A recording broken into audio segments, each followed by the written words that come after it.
வந்து 40 பேர் என்ன சும்மா கொண்டாங்க ஊசி போட்டு கொண்டுட்டாங்க. இந்த மடக்கு ஊதி என்ன பேசுறான்னு பாருங்க.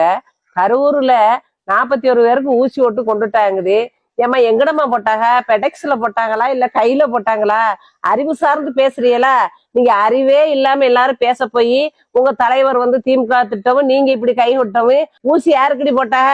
ஒரு குரங்கு மாதிரி ஏறி மரத்துல ஏறி மரம் உளுந்து ஒரு பிள்ளையுடைய வவுறுல அடிச்சு வவுத்த கிழிச்சு உளுந்து செத்ததுக்கு ஊசி போட்டு கட்டாண்டு வாயிருக்குன்னு எல்லாம் பேசாத, காலம் பேசாத. நான் கட்டாயம் உங்களுக்கு எல்லாம் பதில் சொல்ல முடியும். கொஞ்சம் பொறுத்திருந்து பாருங்க.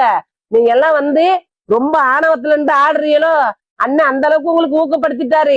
போய் கொத்து கொத்தா போற இடம் பூரா மரண ஓலம் தாண்டி. ஒன்னே போற இடம்லாம் மரண ஓலம். ஊசி போட்டு கொண்டாங்கிறியே பொறுப்பு இல்லாம நீ சொன்னீன்னு வச்சுக்க. இந்த மாதிரி அனாவசியமா பேசிக்கிட்டாக்கு நீ சட்டத்துக்கு முன்னால நீ கண்டிப்பா தண்டிக்கப்படுவ. உங்களுக்கு எல்லாம் சுய அறிவும் இல்ல, சொந்த அறிவும் இல்ல. உங்களை ஒட்டுக்க எல்லாருமே உங்க கச்ச காமெடி பீஸா பார்த்து கழுவி ஊத்துறாங்க. அதான் உங்க அரசியுடைய கொள்கை. ஒழுங்கா பேசுறாந்தா பேசி விட்டுட்டு தேவையில்லாம 41 பேரை ஊசி ஓட்டு கொண்டாங்கிறேடி. உனக்கெல்லாம் நாகரிக்குன்னு பேசாத.